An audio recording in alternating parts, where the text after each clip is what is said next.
میرے بھائیوں، social media کے ذریعے یا اپنی مسجدوں کے امام کے ذریعے یا جلسہ جلوس میں مقررت کے ذریعے آپ سب یہ سن چکے ہوں گے کہ حضرت ابراہیم علیہ السلام کہاں پیدا ہوئے، انہیں ان کی قوم نے کس جرم میں آگ میں ڈالا اور ان کو اپنا گھر چھوڑنے پر کیوں مجبور کیا۔ اس پر میں نے بھی ایک ڈیٹیل ویڈیو بنایا ہے، آئی بٹن پر کلک کر کے آپ ڈیٹیل میں دیکھ سکتے ہیں۔ فی الحال اس ویڈیو میں ہم آپ کو سارا کچھ شارٹ اور آسان طریقے میں سمجھانے والے ہیں، اس لیے اس ویڈیو کو پورا آخر تک ضرور دیکھے گا۔ تو میرے بھائیوں، اللہ تعالیٰ ہر دور میں اپنے نیک بندوں کو آزمائش میں ڈالتا رہا، خاص کر کے انبیاء اکرام طرح طرح کی آزمائش اور امتحان سے گزرے ہیں۔ ان میں حضرت ابراہیم علیہ السلام کئی بار مشکل ترین آزمائش سے گزرے اور اللہ کے افضل کرم سے وہ ہر بار کامیاب رہے۔ اللہ تعالیٰ نے اپنے بندوں کو صحیح راستہ دکھانے کے لیے کم و بیش 1,24,000 انبیاء کرام کو دنیا میں بھیجا، جن کا سلسلہ حضرت آدم علیہ السلام سے لے کر امام الانبیاء حضور رحمت عالم صلی اللہ علیہ وسلم تک چلتا رہا۔ ان انبیاء اکرام میں حضرت ابراہیم خلیل اللہ علیہ السلام کو دوسرے انبیاء اکرام پر کئی اعتبار سے ایک خاص قسم کا مرتبہ حاصل ہے۔ اللہ تعالیٰ نے قرآن پاک میں ان کا ذکر کئی بار فرمایا اور مسلمانوں کو ان کی زندگی اور قربانیوں سے سبق لینے کا حکم دیا تاکہ مسلمان ان کے بتائے ہوئے طریقے پر عمل کر کے اپنی دنیا اور آخرت سنوار سکے۔ تو میرے بھائیوں، آج سے تقریباً 4,000 سال پہلے حضرت ابراہیم علیہ السلام عراق کی سرزمین پر پیدا ہوئے۔ آپ کی پیدائش کے بعد آپ کے والد آپ کو لے کر بابل چلے گئے، جہاں پر نمرود کی بادشاہت تھی، جو بڑا ظالم بادشاہ تھا۔ وہ لوگوں سے اپنی پوجا کرواتا تھا۔ حضرت ابراہیم علیہ السلام جس زمانے میں تشریف لائے، وہ زمانہ بت پرستی کا زمانہ تھا، اندھیرے کا زمانہ تھا۔ لوگ حقیقی خدا کو بھول گئے تھے اور چاند، سورج، ستاروں اور بتوں کی پوجا کرتے تھے، اور ان کی محبت ان کے دلوں میں اس طرح بیٹھی ہوئی تھی کہ ان کے سامنے حقیقی خدا کی بات کرنا اتنا بڑا جرم تھا کہ اسے وہ برداشت نہیں کر سکتے تھے۔ لیکن حضرت ابراہیم علیہ السلام اللہ کے نبی تھے، انہیں اللہ کا پیغام ان تک پہنچانا تھا، اس لیے انہوں نے اپنی قوم کے سامنے اللہ کے پیغام کو پیش کیا، اور ان کی قوم کے لوگ جن کی پوجا کرتے تھے، ثبوتوں اور دلیلوں کے ذریعے ان کا رد کیا۔ حضرت ابراہیم علیہ السلام نے فرمایا کہ اے میری قوم، یہ چاند، یہ سورج اور یہ ستارے تمہارے خدا کیسے ہو سکتے ہیں، جبکہ یہ ایک وقت میں نکلتے ہیں اور دوسرے وقت میں ڈوب جاتے ہیں۔ خدا تو وہی ہوگا جو ہمیشہ سے ہو اور ہمیشہ رہے گا۔ یہ بت تمہارے خدا کیسے ہو سکتے ہیں؟ یہ نہ کچھ سنتے ہیں، نہ کچھ دیکھتے ہیں، نہ ہی تمہیں کوئی فائدہ اور نہ نقصان پہنچا سکتے ہیں۔ یہ بالکل بے بس اور لاچار ہے۔ تم ان کی پوجا نہ کرو بلکہ صرف اللہ کی عبادت کرو۔ تو جواب میں آپ کو دھمکیاں دی گئی اور آپ کی قوم بت پرستی اور شرک پر اڑی رہی اور ان باتوں کو ماننے سے انکار کر دیا جو آپ کہا کرتے تھے۔ قرآن کریم میں ان باتوں کو یوں بیان کیا گیا ہے، ترجمہ ہے، چچا ازار نے کہا، اے ابراہیم، کیا تو میرے خداؤں سے منہ موڑتا ہے؟ اگر تم اپنی حرکتوں سے باز نہیں آئے تو سنو، میں تمہیں سنسار کروں گا، یعنی اتنا پتھر برساؤں گا کہ تم مر جاؤ گے اور تم مجھ سے لمبے زمانے تک کے لیے الگ ہو جاؤ گے۔ آپ کی قوم کی طرف سے کوئی جواب نہ بنا سوائے اس کے کہ انہوں نے کہا کہ ابراہیم کو قتل کر ڈالو یا اسے جلا دو۔ مگر حضرت ابراہیم علیہ السلام اپنی قوم کی دھمکیوں سے نہیں ڈرے، بلکہ جس کا حکم ان کے رب کی طرف سے انہیں ملا تھا وہ اس پر عمل کرتے رہے۔ پھر ایک ایسا موقع آیا جب ان کی قوم ہر سال کی طرح اپنے سالانہ میلے میں جانے لگی جو ان کے بتوں کے نام پر لگایا جاتا تھا، اور وہ قوم اس میلے میں جا کر کھیل کود اور طرح طرح کی برائیوں میں لگی رہتی تھی۔ پھر وہاں سے واپس آ کر وہ لوگ اپنے بت خانے میں بتوں کی پوجا کرتے تھے اور اپنے اپنے گھروں کو چلے جاتے تھے۔ میلہ جاتے وقت ان کی قوم نے حضرت ابراہیم علیہ السلام کو اپنے ساتھ چلنے کے لیے کہا تو حضرت ابراہیم علیہ السلام نے یہ کہا کہ میری طبیعت خراب ہے، میں نہیں جا سکتا، کیونکہ حضرت ابراہیم علیہ السلام کو ایسے موقع کی تلاش تھی جب ان کی قوم نہ ہو۔ چنانچہ ابراہیم علیہ السلام ایک کلہاڑی لے کر بت خانے میں چلے گئے اور بتوں سے فرمانے لگے کہ تم کھاتے کیوں نہیں ہو؟ تمہیں کیا ہوا؟ بولتے کیوں نہیں ہو؟ جب کوئی جواب ان بتوں کی طرف سے حضرت ابراہیم علیہ السلام کو نہیں ملا تو حضرت ابراہیم علیہ السلام نے اسی کلہاڑی سے ان سارے بتوں کو توڑ کر چکنا چور کر دیا اور ان میں جو بڑا بت تھا اسے چھوڑ دیا اور اسی کے ہاتھ میں کلہاڑی رکھ دیا تاکہ ان کی قوم واپس آ کر اسی سے سوال کرے۔ چنانچہ جب ان کی قوم میلے سے واپس آئی اور بت خانے میں جا کر بتوں کا یہ حال دیکھا تو ایک دوسرے سے پوچھنے لگے کہ یہ کس نے کیا۔ قرآن کریم میں اللہ تعالیٰ فرماتا ہے کہ ان کی قوم نے کہا، جس نے ہمارے خداؤں کے ساتھ یہ کام کیا ہے بے شک وہ ظالم ہے، معاذ اللہ۔ ان میں سے کچھ بولے، ہم نے ایک جوان کو انہیں برا بھلا کہتے سنا ہے جسے ابراہیم کہتے ہیں۔ وہ کہنے لگا تو اسے لوگوں کے سامنے لاؤ، شاید وہ گواہی دے کہ ان بتوں کے ساتھ یہ حرکت کس نے کی ہے۔ ان کافروں نے کہا، اے ابراہیم، کیا تم نے ہی ہمارے خداؤں کے ساتھ یہ کام کیا؟ حضرت ابراہیم علیہ السلام نے فرمایا، ان کے اس بڑے نے کیا ہوگا، پوچھو اگر بولتے ہیں تو۔ ان لوگوں نے کہا کہ یہ کیسے بول سکتے ہیں، بھلا یقیناً یہ حرکت تم ہی نے کیا ہے، تم ہی ظالم ہو، معاذ اللہ۔ حضرت ابراہیم علیہ السلام نے ان بتوں کے ساتھ یہ حرکت اس لیے کیا تاکہ ان کی قوم یہ جان لے کہ جن کی وہ پوجا کرتے ہیں جب وہ اپنی حفاظت نہیں کر سکتے تو وہ ان کی حفاظت کیا کریں گے۔ جب حضرت ابراہیم علیہ السلام نے بت خانے کے سارے بتوں کو توڑ ڈالا سوائے بڑے بت کے، تو ان کا یہ کام ان کی پوری قوم اور نمرود پر بڑا بھاری گزرا۔ چنانچہ ان لوگوں نے مل کر یہ فیصلہ کیا کہ حضرت ابراہیم علیہ السلام کو آگ میں ڈال دیا جائے تاکہ آنے والے زمانے میں کوئی بھی بتوں کے ساتھ ایسا کرنے کی ہمت نہ کرے۔ چنانچہ پوری قوم لکڑیاں جمع کرنے لگی، یہاں تک کہ اگر کوئی بیمار پڑ جاتا یا کسی کا کوئی کام نہ ہوتا تو منت مانتا کہ اگر مجھے شفا مل گئی یا میرا کام بن گیا تو میں ابراہیم علیہ السلام کو جلانے کے لیے لکڑیوں کا گٹھا دوں گا۔ ایک زمانے تک ان کی قوم لکڑیاں جمع کرتی رہی۔ جب لکڑیوں کا پہاڑ کھڑا ہو گیا تو ایک بہت ہی گہرا گڈھا کھودا گیا اور لکڑیوں کے اس ڈھیر کو اس گڈھے میں ڈال دیا گیا۔ کہتے ہیں کہ بہت گہرائی میں ہونے کے باوجود بھی لکڑیوں کا ڈھیر آسمان سے باتیں کر رہا تھا۔ جس دن لکڑیوں کے ڈھیر میں آگ لگائی جانی تھی اس سے پہلے شیطان نمرود کی بارگاہ میں پہنچا اور بولا، بادشاہ سلامت، جب لکڑیوں کے اس پہاڑ میں آگ لگے گی تو اس کی تپش کی وجہ سے کوئی بھی اس کے قریب نہ جا سکے گا، لہٰذا آپ ابراہیم کو آگ میں کیسے ڈالیں گے؟ یہ وہ سوال تھا جو نمرود کے دماغ میں نہیں آیا تھا۔ شیطان نے جب نمرود کو پریشان دیکھا تو فوراً بولا، تم پریشان کیوں ہوتے ہو؟ میں ہوں نا، تم بس ایسا کرو، اپنا ایک بہترین آدمی میرے حوالے کر دو، میں اسے ایسی مشین بنانا سکھا دوں گا جس سے کسی بھی چیز کو کافی دور سے پھینکا جا سکتا ہے۔ چنانچہ حضرت ابراہیم علیہ السلام کی قوم میں سے ایک بہترین کاریگر کو چنا گیا اور اسے شیطان کے حوالے کر دیا گیا۔ شیطان نے جس مشین کے بارے میں نمرود سے کہا تھا اسے منجنیق کا نام دیا گیا۔ منجنیق بنانے والے شخص کا نام ہیزن تھا۔ جس شخص نے منجنیق کو بنایا اللہ تعالیٰ نے اسے زمین میں دھسا دیا اور وہ قیامت تک زمین میں دھسا ہی رہے گا۔ روایتوں میں آیا ہے کہ شہر کے لوگ کئی مہینے تک میدان میں لکڑیاں جمع کرتے رہے۔ اصل میں نمرود کی قوم لکڑیاں جمع کرنے کا کام اپنے باطل خداؤں، اپنے جھوٹے خداؤں کی خوشی حاصل کرنے کے لیے کر رہی تھی تاکہ پتھر کے وہ سب خدا ناراضگی ختم کر دے اور حضرت ابراہیم علیہ السلام کے ہاتھوں ہونے والے نقصان کی بھرپائی ہو سکے۔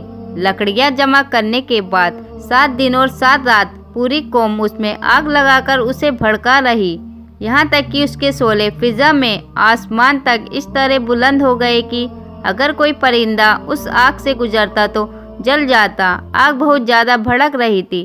اللہ کے خلیل حضرت ابراہیم علیہ السلام کو موٹی رسیوں میں جگڑ کر منجنیق کے پلڑوں میں بٹھا دیا گیا۔ ابلیس کے مکروہ چہرے پر شیطانی مسکراہٹ تھی۔ وہ بھیس بدل کر اس پورے قوم کی نگرانی کر رہا تھا۔ جس وقت پیغمبر خدا حضرت ابراہیم علیہ السلام منجنیق کے ذریعے آگ سے اس خوفناک سمندر میں ڈالے جانے والے تھے، اس وقت فرشتے، زمین اور آسمان کی ساری مخلوق چیخ اٹھی کہ یا رب، تیرے خلیل پر کیا قیامت گزر رہی ہے۔ اللہ تعالیٰ نے فرمایا، جاؤ، اگر مدد کر سکتے ہو تو کرو۔ فرشتوں نے مدد کرنے کے لیے حضرت ابراہیم علیہ السلام سے اجازت چاہی تو حضرت ابراہیم علیہ السلام نے فرمایا، میرے لیے اللہ کافی ہے، وہ میرا حال دیکھ رہا ہے۔ حضرت جبریل علیہ السلام نے عرض کیا، آپ کو مجھ سے کسی قسم کی مدد کی ضرورت ہے تو حکم دے، میں حاضر ہوں۔ حضرت ابراہیم علیہ السلام نے فرمایا، ضرورت تو ہے مگر آپ کی طرف سے نہیں بلکہ اپنے رب کی طرف سے۔ اس کے بعد حضرت ابراہیم علیہ السلام کے پاس پانی کا فرشتہ آیا اور کہا، اگر آپ فرمائے تو میں پانی برسا کے اس آگ کو بجھا دوں۔ پھر ہوا کا فرشتہ حاضر ہوا اور اس نے کہا، اگر آپ حکم دے تو میں زبردست آندھی چلا کر اس آگ کو اڑا دوں۔ تو آپ نے ان دونوں فرشتوں سے فرمایا کہ مجھے تم لوگوں کی کوئی ضرورت نہیں، میرے لیے میرا اللہ کافی ہے اور وہی میرا بہترین کارساز ہے، میرا کام بنانے والا ہے۔ وہی جب چاہے گا اور جس طرح اس کی مرضی ہوگی وہ میری مدد فرمائے گا۔ جس وقت حضرت ابراہیم علیہ السلام کو آگ میں ڈالا گیا اس وقت ان کی زبان پر یہ الفاظ جاری تھے۔ ترجمہ ہے، تیرے سوا کوئی معبود نہیں، تو پاک ہے اور رب العالمین ہے، تمام تعریفیں تیرے لیے ہے، سب چیزیں تیری ہی ملک ہے، تیرا کوئی شریک نہیں۔ جب حضرت ابراہیم علیہ السلام کو منجانب پر رکھ کر اس آسمان چھوتے شعلوں میں پھینکا گیا تو آپ کی زبان مبارک سے یہ الفاظ نکلے، حسبنا اللہ و نعم الوکیل، اللہ ہمارے لیے کافی ہے اور وہ بہتر کارساز ہے اور کام بنانے والا ہے۔ آپ یہاں یہ یاد رکھیں کہ جب بھی آپ کو کوئی مصیبت پہنچے تو آپ بھی یہ کہے، حسبنا اللہ و نعم الوکیل۔ امید ہے اللہ کی رحمت سے کہ وہ آپ کی مصیبت کو دور فرما دے گا۔ اللہ تعالیٰ نے آپ پر آگ کو ٹھنڈا فرما دیا، آگ آپ کو کچھ نقصان نہیں پہنچا سکی۔ جس وقت حضرت ابراہیم علیہ السلام کو آگ میں ڈالا گیا اس وقت ان کی عمر صرف 16 یا 20 سال تھی۔ آگ میں حضرت ابراہیم علیہ السلام کتنے دنوں تک رہے تو اس بارے میں کچھ علماء اکرام نے کہا کہ 7 دنوں تک آپ آگ کے شعلوں میں رہے، اور کچھ نے یہ کہا کہ 40 دنوں تک رہے، اور کچھ نے کہا کہ 50 دنوں تک آپ آگ میں رہے۔ بخاری شریف میں ہے کہ جس وقت حضرت ابراہیم علیہ السلام کو آگ میں ڈالا گیا چھپکلی آگ میں پھونک مار رہی تھی تاکہ آگ بھڑک جائے۔ جس وقت آگ میں ڈالا گیا اس وقت حضرت ابراہیم علیہ السلام نے فرشتوں سے مدد لینے سے انکار کر دیا، لیکن اللہ تعالیٰ سے بھی سوال نہیں کیا کہ آگ میں جانے سے پہلے ہی مجھے بچا لے۔ حضرت ابراہیم علیہ السلام کے نزدیک صرف ایک ہی بات تھی کہ رب تعالیٰ جس پر راضی ہے میں بھی اس پر راضی ہوں۔ حضرت ابراہیم علیہ السلام کو آگ میں ڈال کر نمرود نے اپنے محل کی اونچائی سے دیکھا تو حضرت ابراہیم علیہ السلام کو ایک باغیچے میں بیٹھے ہوئے پایا، اور وہ ایک شخص جو حقیقت میں فرشتے تھے ان کو بھی حضرت ابراہیم علیہ السلام کے پاس بیٹھے ہوئے دیکھا۔ حضرت ابراہیم علیہ السلام کے اگل بغل لکڑیوں کو جلتے ہوئے آگ کے شعلوں کو بھڑکتے ہوئے دیکھ کر آپ کو پکارنے لگا، اے ابراہیم، کیا تم اس آگ سے نکل سکتے ہو؟ آپ نے فرمایا، ہاں نکل سکتا ہوں۔ اس نے کہا، اٹھو اور نکل آؤ۔ ممکن ہے نمرود نے یہ سمجھا ہوگا کہ جب آپ نکلیں گے تو باہر جلتی ہوئی آگ سے کیسے گزریں گے، ابراہیم جل جائیں گے۔ حضرت ابراہیم اٹھے اور چلتے چلتے آگ سے نکل آئے۔ حضرت ابراہیم علیہ السلام سے نمرود نے پوچھا کہ تمہارے پاس تمہاری ہی شکل کا دوسرا آدمی کون تھا؟ حضرت ابراہیم علیہ السلام نے فرمایا کہ وہ سایہ پر مقرر فرشتہ تھا جسے اللہ تعالیٰ نے میرے پاس اس لیے بھیجا تھا کہ مجھے اکیلے ہونے سے کسی قسم کی کوئی گھبراہٹ نہ ہو بلکہ میں ان سے سکون حاصل کر سکوں۔ حضرت ابراہیم علیہ السلام نے جب اپنی قوم کی ہٹ دھرمی انکار اور کفر کو دیکھا تو حضرت ابراہیم علیہ السلام نے نا امید ہو کر ہجرت کا ارادہ فرما لیا، یعنی بابل چھوڑ کر دوسری جگہ جانے کا ارادہ کر لیا۔ اللہ تعالیٰ ان کی ہجرت کو یوں بیان فرماتا ہے، ان پر ایک یعنی حضرت لوط ایمان لائے اور ابراہیم کہنے لگے کہ میں اپنے پروردگار کی طرف ہجرت کرنے والا ہوں، بے شک وہ قابل حکمت والا ہے۔ حضرت ابراہیم علیہ السلام نے اپنی قوم سے جدا ہو کر ان کے ملک سے ہجرت فرما لی۔ حضرت ابراہیم علیہ السلام ہجرت کر کے جس علاقے میں گئے وہ ملک شام تھا۔ روایتوں میں آیا ہے کہ حضرت ابراہیم علیہ السلام نے اپنی پوری زندگی میں صرف 3 مرتبہ ایسا ہوا کہ آپ نے جو بولا وہ ظاہر میں جھوٹ معلوم ہوتا ہے۔ نمبر 1 یہ کہ میں بیمار ہوں، یعنی جب ان کی قوم نے اس میلے میں حضرت ابراہیم علیہ السلام کو چلنے کے لیے بولا